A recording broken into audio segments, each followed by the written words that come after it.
Radio J. Le Forum Radio J, Frédéric Aziza. Radio J. Bonjour et bienvenue au Forum Radio J dont vous êtes l'invité, Jérôme Gage. Bonjour. Bonjour. Il aura donc fallu 10 jours de négociations pour que François Bayrou et le Parti Socialiste trouvent enfin un terrain d'entente mettant en échec, bien quoi, le diktat de Jean-Luc Mélenchon sur la motion de censure de LFI. Alors comment envisager désormais la suite ? S'agit-il d'une nouvelle ère de compromis politique qui s'ouvre ? Le PS peut-il ne pas voter le budget ? Et quid de l'avenir de la gauche ? Est-ce la fin du nouveau Front populaire ? Mais pour commencer, Jérôme Gage, qu'est-ce que vous éprouvez en constatant que l'accord de cessez-le-feu entre Israël et le Hamas est entré a priori en vigueur ce matin et que la libération des otages va suivre ? Évidemment de l'espérance, évidemment du soulagement, mais matinée de beaucoup d'inquiétude et beaucoup de vigilance. Ça fait 470 jours depuis le 7 octobre que des familles entières en Israël et partout dans le monde ne demandent qu'une seule chose, la libération des otages. Et voilà, c'est un moment où le temps suspend son vol. Et il y a beaucoup d'inquiétude, évidemment, parce qu'on sait que il va y avoir des corps qui vont être rendus. Donc, un moment de deuil. Il va y avoir de la joie, évidemment, du soulagement de retrouver, mais dans ce système très perlé, très lent et donc indexé. Donc, qui est prévu pour durer 42 jours, je crois. 42 jours, ça veut dire qu'à tout moment, cet accord peut voler en éclats par une provocation, par des tirs de roquettes, parce qu'il y a encore des roquettes. Enfin voilà, tout est précaire. Et puis je vous disais, l'autre sentiment, c'est qu'on n'oublie pas que pour obtenir cette libération, eh bien, il y a des prisonniers. Et je ne mets pas de signe égal entre les prisonniers qui vont être libérés. On a commencé à voir quelques éléments de la liste de ces prisonniers. D'un côté, on va libérer, et c'était inéluctable, c'était inévitable, c'est le propre de ce type de négociations, on va libérer des personnes qui ont du sang sur les mains, incontestablement. Des terroristes. Des terroristes palestiniens, et pour libérer des innocents. Et ce qui est terrible, c'est le prix à payer, comme est le prix à payer d'avoir à négocier avec le Hamas. Un prix à payer qu'acceptent les Israéliens, la société israélienne. Mais oui, parce que c'est une valeur supérieure à toutes les autres, que la préservation de la vie. Mais rien n'est simple dans ce conflit. Et on ouvre une période d'incertitude terrible. Mais aujourd'hui, je pense d'abord au soulagement et à l'espérance que cette libération, et je le dis aussi, que ce cessez-le-feu doit permettre d'ouvrir. Moi, je fais partie de ceux qui, depuis le premier jour, disent il y a eu un pogrom le 7 octobre, il y a eu des attaques monstrueuses conduites par le Hamas.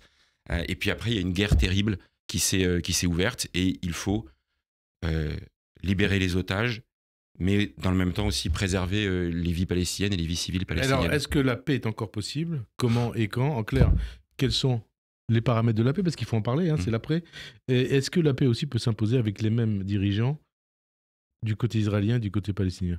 On a le sentiment depuis longtemps que ces dirigeants, et encore une fois, je ne mets pas de signe égal entre eux,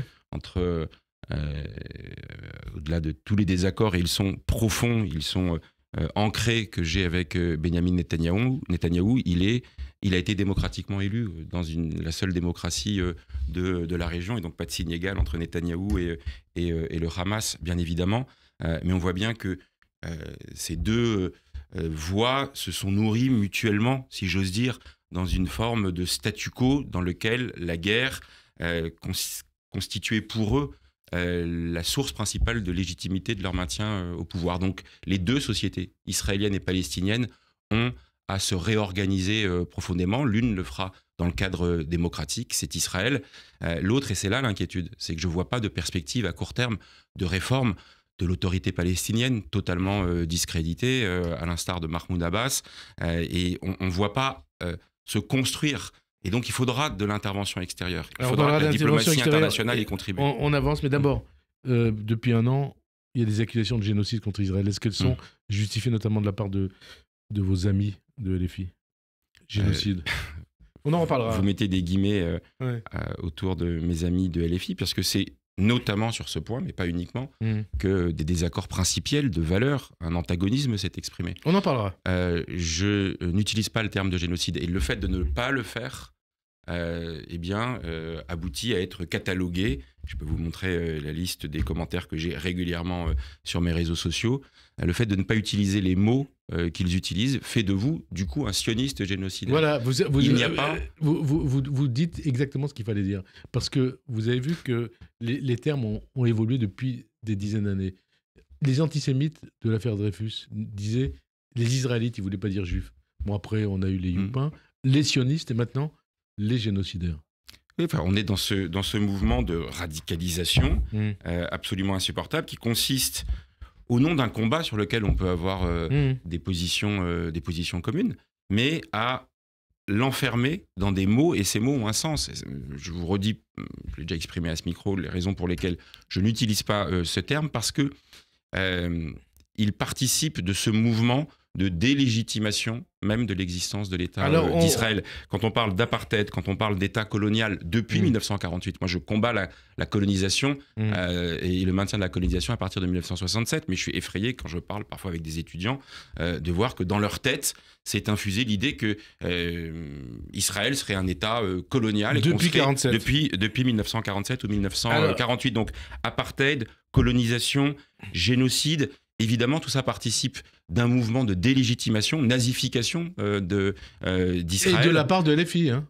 De tous ceux qui, dans le monde, au bout du bout, débouchent d'ailleurs sur une revendication politique qui est la Palestine de la mer à la rivière, from the river to the sea, avec donc cette invisibilisation et donc cette éviction de l'existence de l'État d'Israël. Je demeure attaché à l'idée, à la nécessité d'une solution à deux États. Elle est compliquée à mettre en œuvre, mais l'issue ne passera pas par la disparition d'un des deux protagonistes. Évidemment. Alors vous dites, cette paix, elle pourra arriver sans doute avec des aides ou des pressions extérieures. Donald Trump, qui va être officiellement investi demain, 47e président des États-Unis, affirme que l'accord pour une trêve et la libération des otages n'aurait jamais eu lieu sans son équipe.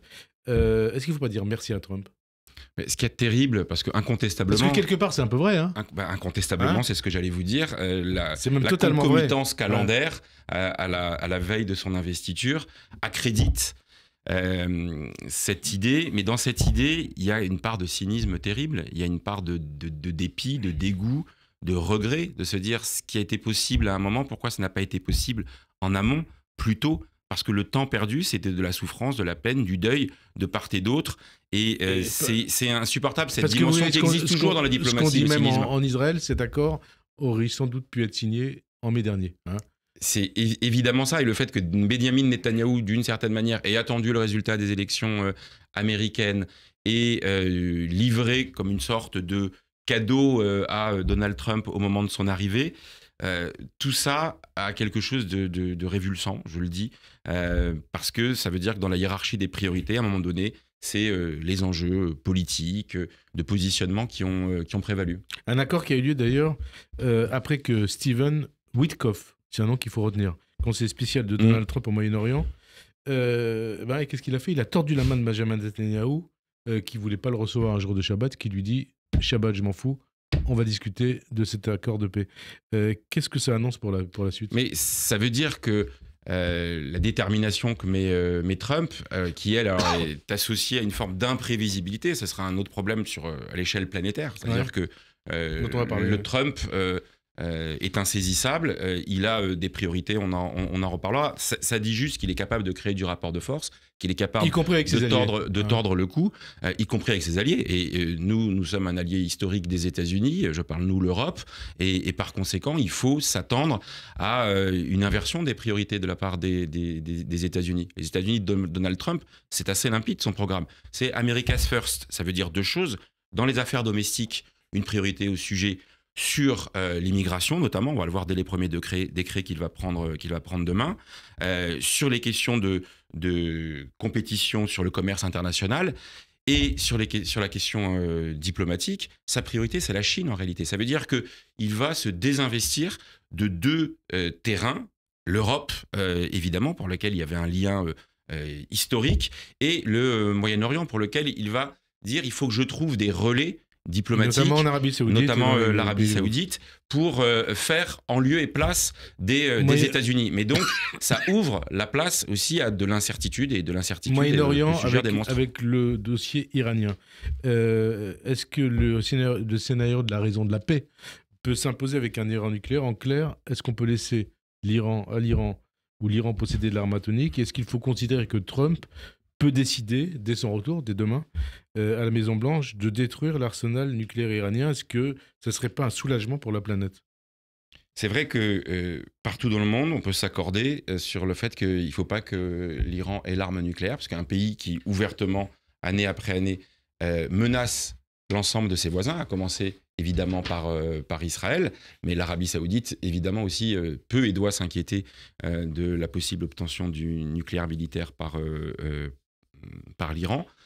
Sauf qu'on sait tous qu'au-delà des gesticulations, la mise en œuvre concrète de cette décision suppose que les États-Unis s'y impliquent, mais pas uniquement en donnant le go, en donnant le feu vert à Israël, mais vous l'avez évoqué dans votre question, en y participant militairement, parce que je crois savoir qu'il n'y a que les États-Unis qui disposent de l'armement et de la technologie, notamment de ces super bombes, de ces hyper bombes, je ne sais pas comment on les appelle, qui seuls, paraît-il, peuvent atteindre les installations iraniennes qui sont profondément enfouies. Donc il y a une contradiction par rapport à ce que je viens de vous dire, c'est-à-dire la volonté des États-Unis de plutôt se désengager, mais s'agissant du nucléaire iranien... Est-ce que pour se désengager, justement, il ne faut pas régler le problème iranien? C'est un des scénarios qui est aussi lié à l'imprévisibilité de Donald Trump. Imprévisibilité de Donald Trump ou prévisibilité par rapport à l'Europe, hein? Est-ce que l'Europe est prête à une guerre commerciale sur fond de politique protectionniste américaine avec les États-Unis? Assurément non.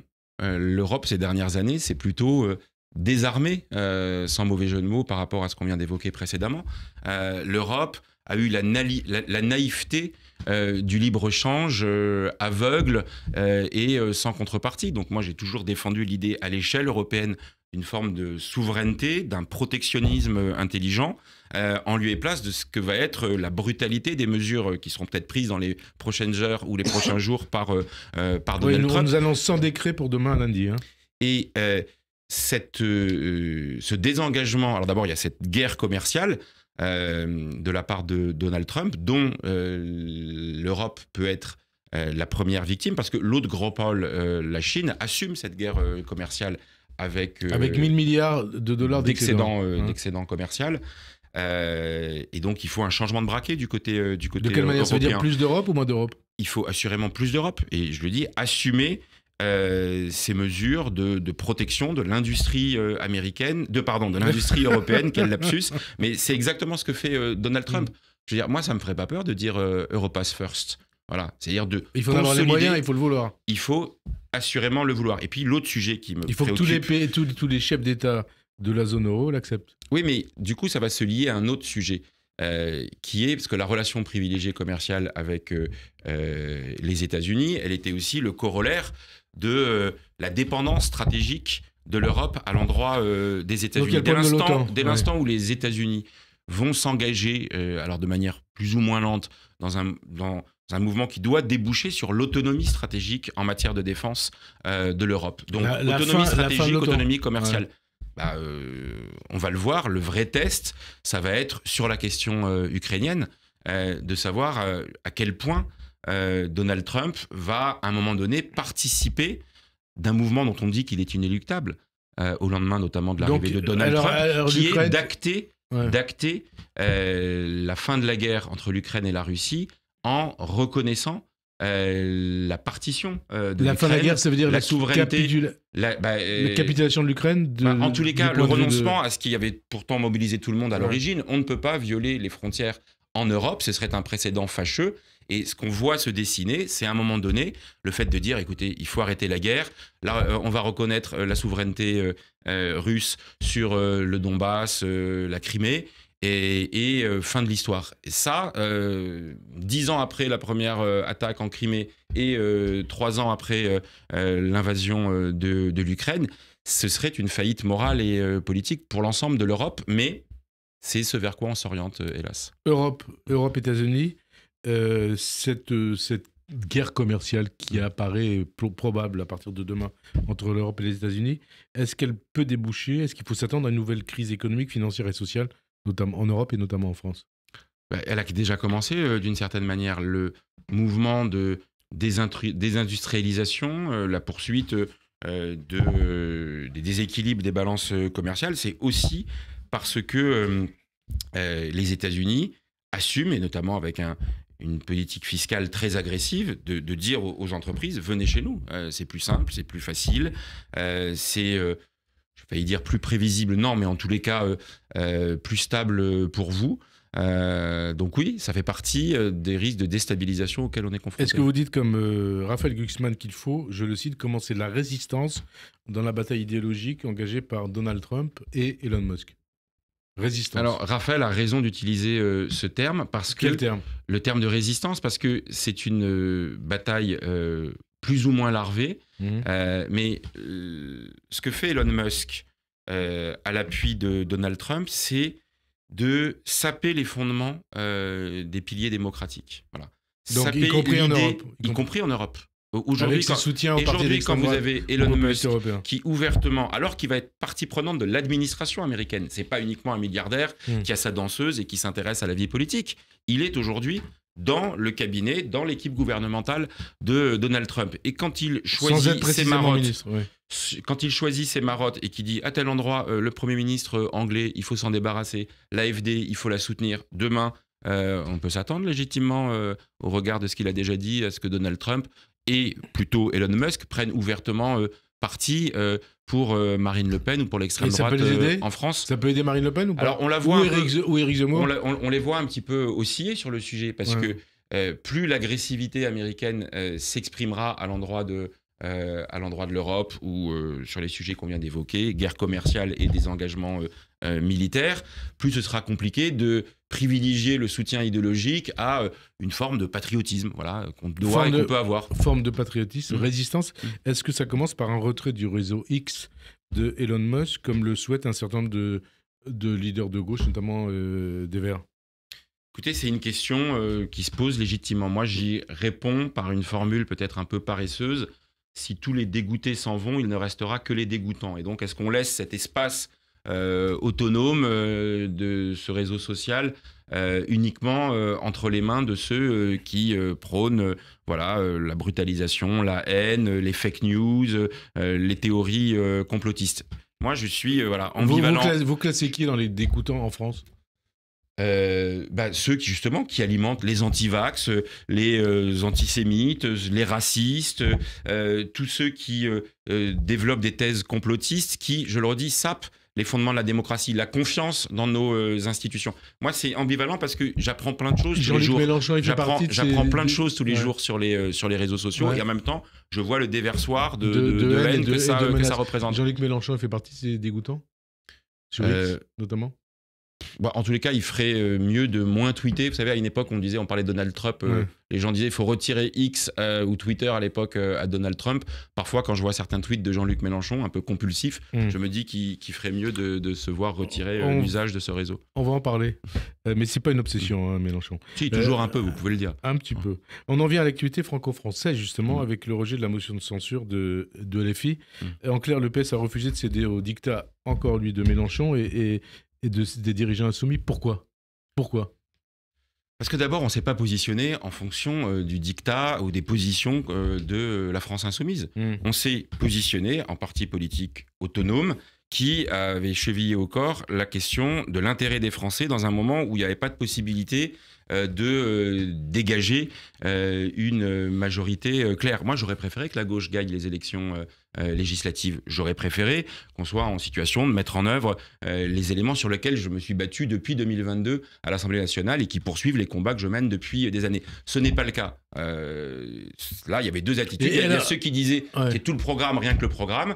Et puis, il y a ceux comme nous qui, à un moment donné, après la censure de Michel Barnier, qui d'une certaine manière l'avait bien cherché, sans Michel Barnier. Michel Barnier n'avait cherché à aucun moment de construire de construire des compromis avec nous. La différence, c'est que François Bayrou l'a fait. Alors, donc, on a essayé de ramener des victoires à la maison. Voilà. Donc, François Bayrou, pourquoi, alors c'est peut-être la réponse que vous venez de faire, pourquoi François Bayrou a réussi là où Michel Barnier a échoué? Mais parce qu'il a d'abord eu la sagesse de discuter avec d'autres que le Rassemblement national. Michel Barnier, dès le début, s'est mis sous la surveillance et sous la dépendance du Rassemblement national. On l'avait vu dès le premier jour, en veillant à ce qu'il n'y ait pas d'expression. C'est pas le cas de Bayrou. C'est pas le cas de François Bayrou, qui, d'emblée, a fait une proposition. C'était différent. Auparavant, on avait des vagues réunions de concertation où les gens prenaient la température. Là, on est venu vers nous en nous disant quelles sont vos attentes sur le budget, sur la réforme des retraites. Et moi, j'y ai participé à toutes ces négociations, depuis le début.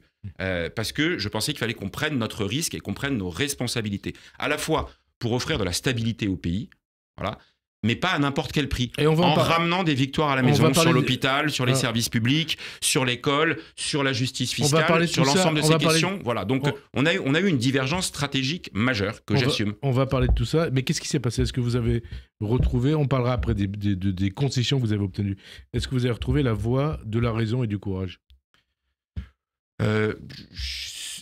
Si vous pouvez appeler ça comme ça, c'est raisonnable et c'est courageux à un moment donné de mettre en adéquation ses convictions avec la manière de les faire aboutir.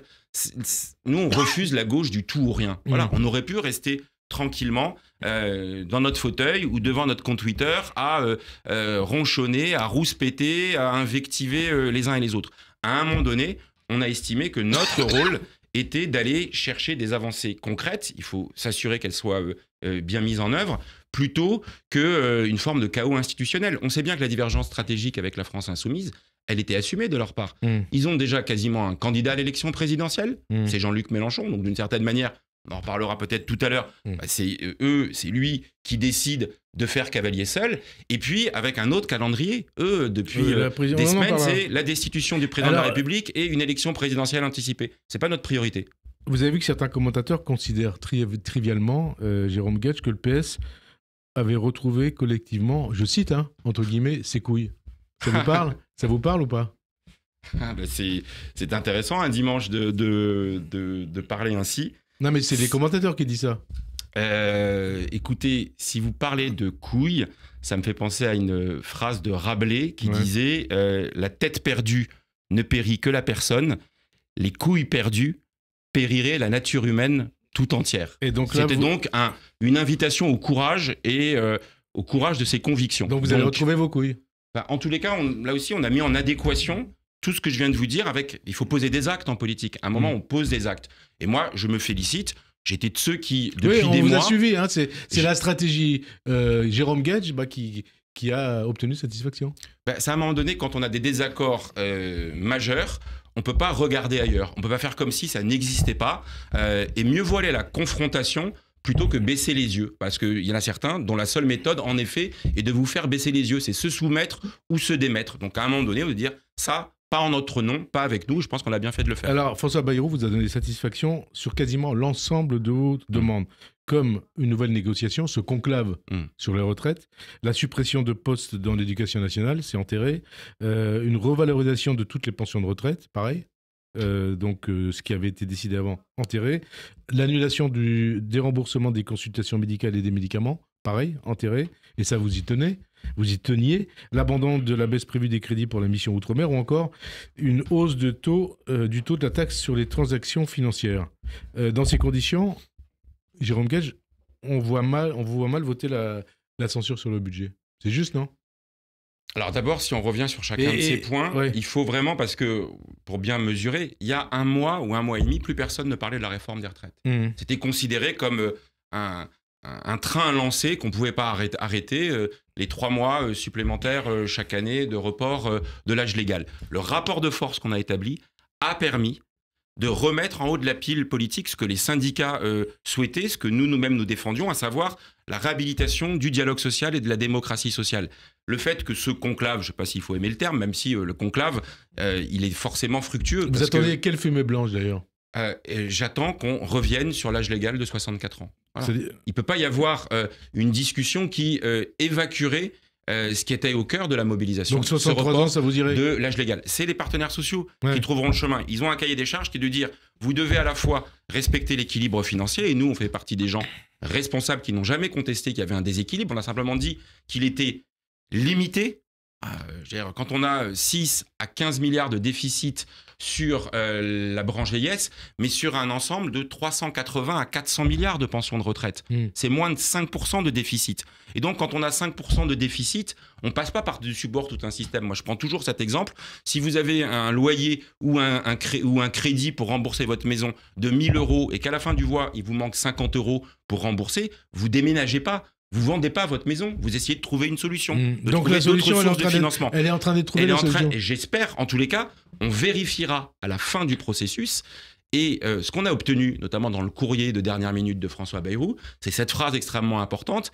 À la fin, c'est le Parlement qui aura le dernier mot. La démocratie sociale va défricher, va peut-être aboutir à des accords, mais même si ils n'y parviennent pas, syndicats et patronat, ce sont les parlementaires qui devront à nouveau légiférer sur la réforme des retraites. Ça sera avant l'été. Attendez, laissez-moi finir. Ça sera en tout cas après le budget. Oui. Éric Lombard, le ministre de l'économie, a estimé vendredi qu'il y avait un accord entre le gouvernement et le Parti socialiste, votre parti, pour que ce dernier, votre parti, ne censure pas le budget. C'est vrai ou pas? Non, il faut le dire avec clarté. Il n'y a plus d'accord de non-censure au sens de ce qui avait été proposé initialement, c'est-à-dire un accord global. Là, nous avons dit que, stylo à la main, texte par texte, nous vérifierons si le compte y est. Et c'est la raison pour laquelle, au moment où je vous parle, on va débuter les discussions budgétaires. Ça a déjà repris au Sénat. Il faudra voir si l'ensemble des engagements qui ont été pris, vous les avez mentionnés, je pourrais y ajouter, parce que moi, c'est un sujet qui me tient à cœur et j'ai beaucoup bataillé, le renforcement des moyens pour l'hôpital. Quand on nous dit 1 milliard de plus pour l'hôpital, moi, dans le débat avec Michel Barnier, on n'avait rien. On avait 0, 1 milliard de plus par rapport à ce qui était prévu. C'est pas l'idéal. C'est pas ce que j'aurais défendu si j'avais été aux responsabilités. Mais c'est l'équivalent de 16 à 18 000 postes qui vont pouvoir être maintenus, parce qu'il y en a beaucoup qui sont supprimés ou recrutés. C'est autant de lits qui vont pouvoir être ouverts ou réouverts, de services d'urgence qui seront moins dégradés. Je considère que c'est une avancée. Mais je ne signe pas un chèque en blanc. Je ne signe pas un chèque en blanc. Et donc, à chaque instant, nous vérifierons si le compte y est. Et le prochain rendez-vous, c'est celui de la censure. Et donc, les engagements sur le budget, on est d'accord. Sur le budget, il n'y a pas de non-censure automatique. D'ici la mi-février, mais le plus probable quand même, c'est que vous ne votiez pas la censure. Le plus probable. Écoutez, tout est tellement là aussi volatile et incertain. Tout a procédé d'un rapport de force et donc nous maintenons les conditions de ce rapport de force. Et donc moi, à aucun moment, je peux dire en amont de la discussion, il n'y aura pas de censure. Mais il faut que le pays dispose d'un budget. Oui, c'est la raison pour laquelle, vous savez, dans le compromis, il ne faut pas qu'on inverse l'accusation. Ouais. Nous avons fait les efforts, nous avons négocié, nous avons discuté. Il faut que eux aussi l'ont fait, mais il faut que désormais ils déclinent de manière concrète, législative, les engagements qui ont été pris et qui ne dégradent pas ce qui a été acté. Une séquence autour de la motion de censure de LFI qui a été accompagnée par des pressions, surtout des menaces de Mélenchon, de Bompard, de Panot, des autres élus de LFI, avec aussi la publication sur les réseaux sociaux des noms des députés qui n'ont pas voté la censure, vous l'avez vu Et je vous le dis tout de suite, moi ça me choque pas qu'on publie parce que les résultats. C'est le principe. Bon, après, mais encore une fois, c'est le mode de brutalisation, un peu de stigmatisation, mais encore une fois, je le dis, moi ça me choque pas qu'on publie les votes, ils sont assumés. Alors, moi mon vote, je revendique. Il y a la publication des noms et puis il y a aussi les insultes. Par contre, c'est pas acceptable. Vous êtes devenus à leurs yeux des social traîtres. Qu'est-ce que vous leur répondez? Mais ça, c'est une insulte vieille comme le débat à gauche, d'avoir des sociotraites. Non, moi, ce qui m'inquiète plus, c'est j'ai vu passer des visuels où il y a aujourd'hui dire que nous sommes les alliés objectifs de Marine Le Pen. J'ai vu des visuels avec Fort Le Pen, même combat d'une certaine manière. Ça, c'est évidemment pas entendable et acceptable. Et puis, ça confirme ce rapport à la politique qu'on peut et qu'on doit contester. Parce que ça enferme, ça rabougrit. Ça enferme. Et alors, je vous cite Mélenchon, qui a multiplié ses posts sur X, ex-Twitter, pour qualifier les socialistes de girouettes, vous accusant de capituler seul et de fracturer le nouveau Front populaire. Il a aussi traité François Hollande de menteur, de, je le cite, nous avoir trahis et trompés. Je pense que la virulence, voire la violence de ses propos est à mettre en lien avec une forme de fébrilité. Fébrilité, d'aigreur d'avoir échoué? Oui, parce que d'abord, on a mené les discussions avec nos autres partenaires, avec les communistes et les écologistes. Certes, ils ont voté la censure, mais ils ont immédiatement dit qu'ils étaient ouverts à la poursuite de discussions et de négociations avec le gouvernement, c'est-à-dire qu'ils prennent une attitude responsable, sans préjuger de ce que sera le résultat final, et que voilà, tout ça illustre aussi la divergence majeure, la divergence stratégique dans un moment charnière pour le pays. Est-ce qu'on peut ramener ces victoires au bénéfice des Français, ou est-ce qu'on est obsédé, l'œil rivé uniquement sur les aspects boutiquiers, à passer plus de temps à dire voilà, c'est nous qui avons la pureté de la gauche. Moi, c'est ça qui m'est insupportable. C'est que tout ça, ça dit, nous sommes propriétaires de la gauche. C'est nous qui délivrons les brevets. Nous, LFI Mélenchon. Et voilà. Et ça, c'est pas acceptable. Avec cette menace de Mélenchon, Bompard et des autres, de mettre des candidats face aux députés socialistes qui n'ont pas voté la censure. Est-ce que ça vous fait peur ? Est-ce que vous êtes terrorisé par ces menaces ? Alors moi, à titre personnel, pour l'avoir déjà expérimenté, j'ai en juillet 2024 refusé l'investiture de la France Insoumise et conséquemment, j'ai eu une candidature soutenue par la France Insoumise face à moi. Mais qu'est-ce que ça dit, ce type de propos ? C'est la même logique que celle qui a prévalu quand ils ont purgé, vous savez, Alexis Corbière, François Ruffin, etc. C'est-à-dire dès qu'on n'est pas d'accord sur un point avec eux, alors on devient des adversaires. Si vous n'êtes pas un tant soit peu avec moi, alors vous êtes contre moi. C'est ce que je vous disais tout à l'heure, se soumettre ou se démettre. Mais ça veut dire que c'est un parti totalitaire. Tant que Jean-Luc Mélenchon et la France Insoumise n'auront pas compris qu'ils ne sont pas les propriétaires du Rassemblement de la gauche et des écologistes, qu'ils n'ont pas la vérité sacrée, qu'ils ne peuvent pas donner des bons points et des mauvais points aux uns et aux autres, tant qu'il n'aura pas compris que dans une coalition, et moi j'ai pu y croire sincèrement à un moment donné, on se respecte mutuellement, plutôt que de mettre le pistolet sur la tempe, alors ils continueront à s'isoler chaque jour un peu plus. Et moi, ce que je vois en ce moment, c'est plutôt un mouvement d'isolement de la direction de la France Insoumise. Il y a des électeurs sincères de la France Insoumise qui eux-mêmes sont meurtris. J'échange avec eux régulièrement, qui me disent « Nous, on n'a pas signé pour ça. On n'a pas signé pour que vous ayez à ce point ce niveau d'antagonisme. Nous, on a fait un choix qui peut être discuté. » Voilà, moi, je comprends que ça puisse troubler certains. Mais ça ne légitime pas le fait de se prendre les sociotraites, les capitulars, voire les complices du gouvernement ou pire de l'extrême droite, comme je vous l'ai dit tout à l'heure. Et puis on vous dit aussi sioniste et génocidaire. Hein, non mais ça c'est le raccourci rapide, c'est-à-dire que moi après l'annonce de la non-censure, j'avais certains de mes commentaires qui disaient ça ne m'étonne pas venant d'un sioniste génocidaire. Quel est le rapport entre le vote du budget en France et ce qui se passe en reparlera. Mais alors Israël et en Palestine. ce qui se passe avec ces menaces contre aux prochaines législatives contre des candidats socialistes, est-ce que ça ne vous donne pas... Est-ce que ça peut pas avoir comme conséquence de vous conduire à dire il faut la proportionnelle ? Ce qui est certain, c'est que moi j'ai toujours été un défenseur de la proportionnelle. Le Parti socialiste a toujours été depuis 80. Alors parfois il avait un peu de mal à le mettre en place quand il était aux responsabilités. Je vois que certains ont bougé sur le sujet. Quand je vois François Hollande, je lisais ce matin cette anecdote d'un échange avec François Bayrou où il dit oui, tu avais raison sur la proportionnelle.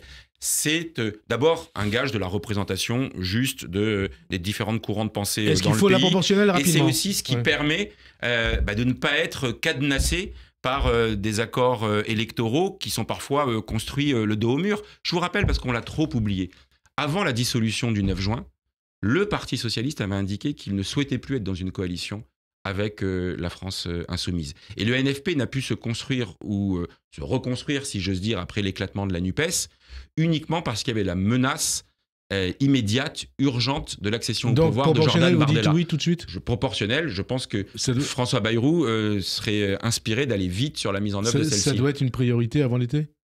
Non, la priorité, c'est le budget, c'est la question des retraites. Mais il faut aussi qu'on avance sur des sujets qui étaient évoqués dans son discours de politique générale, et celui-ci en fait partie. Proportionnelle départementale comme en 86 ? Moi, je pense qu'il faut concilier la proportionnelle, c'est-à-dire la représentation des courants de pensée, et aussi un ancrage territorial. Donc, le niveau départemental me semble pertinent. Alors, tout ce qui se passe aujourd'hui, ça marque la fin du nouveau Front populaire, c'est fini ? Vous dites bye le nouveau Front Populaire. Je vous l'ai dit à l'instant, le nouveau Front Populaire a été ressuscité, si j'ose dire, du fait de la menace immédiate de l'arrivée au pouvoir de Jordan Bardella.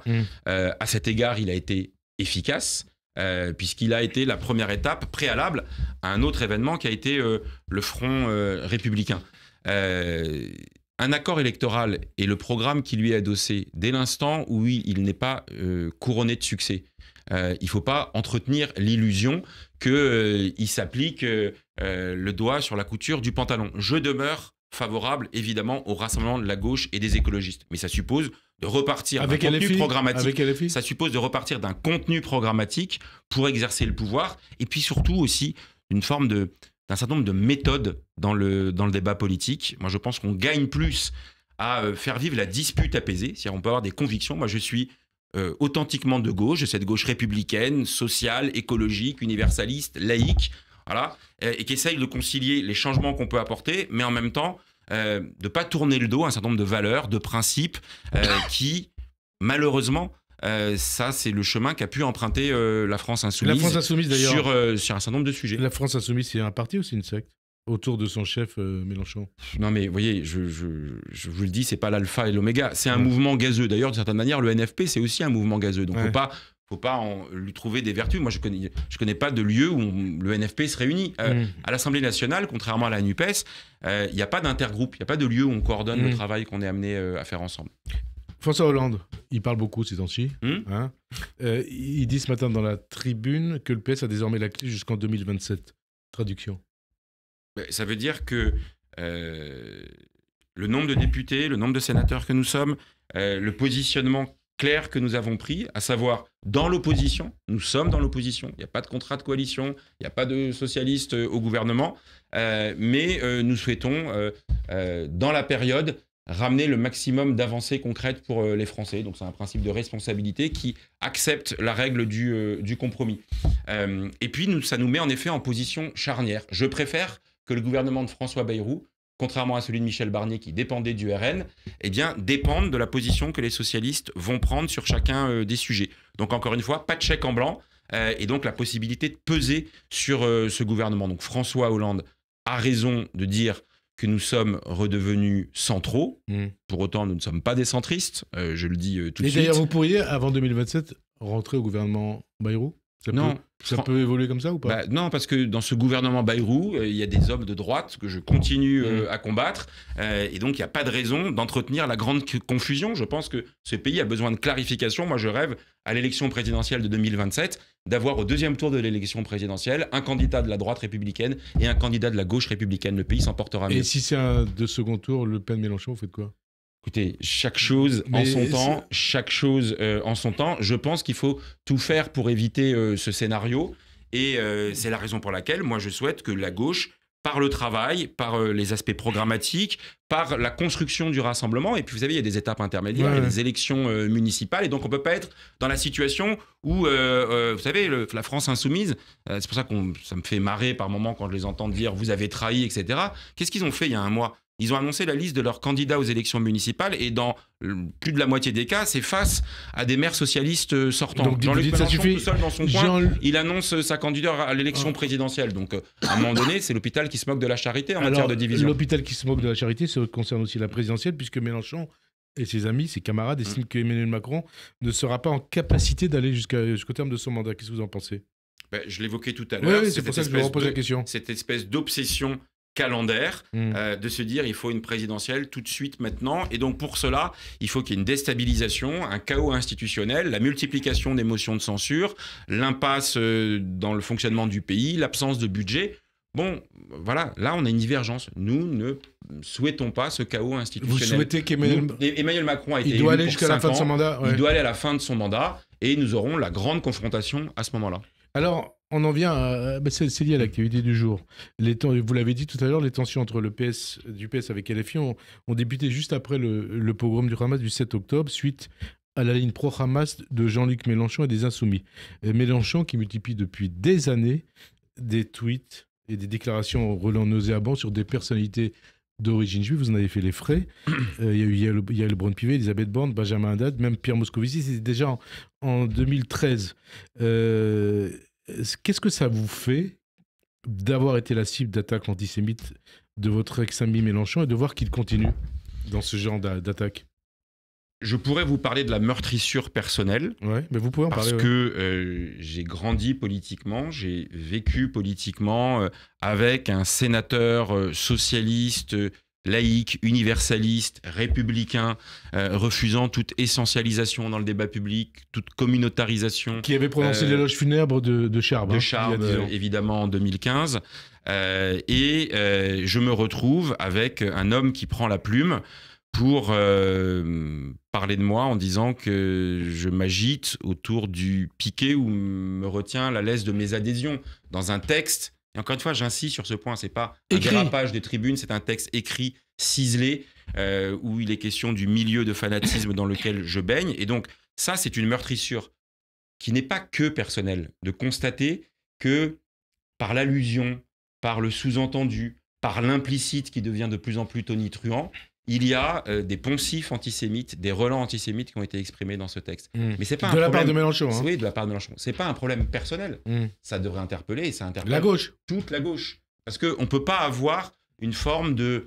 Parfois, et c'est pas le cas. Non, mais parce que parfois on m'a dit, oui, mais ça c'est un problème personnel entre Jérôme et Jean-Luc. Non, c'est pas un problème personnel. C'est un problème politique majeur. Mais alors comment vous expliquez que ça n'est pas interpellé toute la gauche, et y compris au sein de votre parti? Non, mais au sein de mon parti... Je vous le disais tout à l'heure, au lendemain de ces déclarations, Olivier Faure lui-même avait dit, compte tenu de ce que Jean-Luc Mélenchon a dit et écrit sur Jérôme Gage, il sera plus possible d'avoir une coalition avec lui.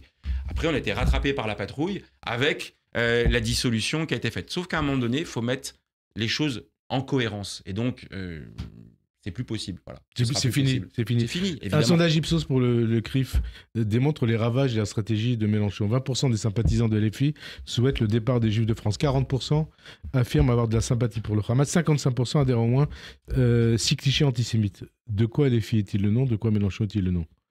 Non mais vous savez, on peut passer des heures à parler de LFI, de ses dérapages, il reste plus de 2 minutes d'émission.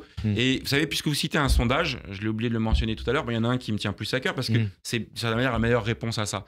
Il y a un sondage, hier ou avant-hier, qui a dit que 74% des sympathisants de gauche, des électeurs du NFP, approuvaient la stratégie et la démarche du Parti socialiste qui a consisté à négocier et à ramener des victoires à la maison. Voilà. Ça, je pense que c'est la meilleure réponse, celle de faire vivre le rassemblement plutôt que d'être dans le rabougrissement, dans le durcissement, dans la brutalisation avec cette idée folle que ça va permettre de gagner des élections, que ça va permettre de s'adresser à une partie de l'électorat en le flattant, en flattant des passions tristes. Quelle partie de l'électorat? C'est même injurieux. C'est la communautarisation du débat politique, de se dire... C'est pas quelque part une forme de racisme d'ailleurs, en se disant, puisqu'on attaque les juifs, les musulmans vont être avec nous. Mais je vous le dis, l'essentialisation dans la vie politique, et moi le drame absolu, c'est que cette essentialisation, elle est revenue par la gauche. Voilà. Elle est venue par Vous l'aviez jamais vécu, ça hein? Moi, je l'avais jamais vécu. Voilà, un point de détail de l'antisémitisme de LFI, si l'on peut dire. Le 22 octobre 2023, Jean-Luc Mélenchon, il avait accusé Yael Braun-Pivet de camper à Tel Aviv pour encourager, disait-il, le massacre à Gaza. 15 mois plus tard, c'était jeudi dernier, 16 janvier, Mathilde Panot a accusé la même Yael Braun-Pivet, je la cite, de soutenir un gouvernement d'extrême droite génocidaire, comprendre celui de Netanyahou. Elle a dit ça pour justifier la censure du gouvernement Bayrou. Qu'est-ce que ça vous inspire? Ils font du mal à la gauche, ils font du mal au pays, ils font du mal à la République avec ce genre de saillie. Encore une fois, on peut avoir des positions, on peut ne pas être d'accord avec le fait qu'on n'ait pas voté la motion de censure. On peut ne pas être d'accord avec les choix du gouvernement israélien. C'est pas dramatique. On n'est pas obligé d'être à ce point virulent, tonitruant, provocateur, avec l'idée de se dire c'est le seul moyen d'être entendu. Avec des relents antisémites hein? Je vous l'ai déjà dit, en effet, oui. Hein Et vous avez comme de l'espoir pour l'avenir, aujourd'hui? Pour moi, l'espoir, c'est la consolidation, la construction, la reconstruction de cette gauche que j'essaye d'incarner avec d'autres. On peut être très à gauche et très républicain. On peut être très à gauche et ouvert au dialogue parce que la politique, c'est la dispute apaisée, parce que l'intérêt général n'est pas la somme des intérêts particuliers de chacune des boutiques qui composent la gauche. Donc on peut avoir des convictions solidement ancrées et pas être dans cette fuite en avant qui, je le redis, fait perdre la gauche. Merci en tout cas Jérôme Gage d'avoir répondu à notre invitation. Bonne fin d'après-midi sur Radio J. Au revoir. Et à dimanche prochain. Merci.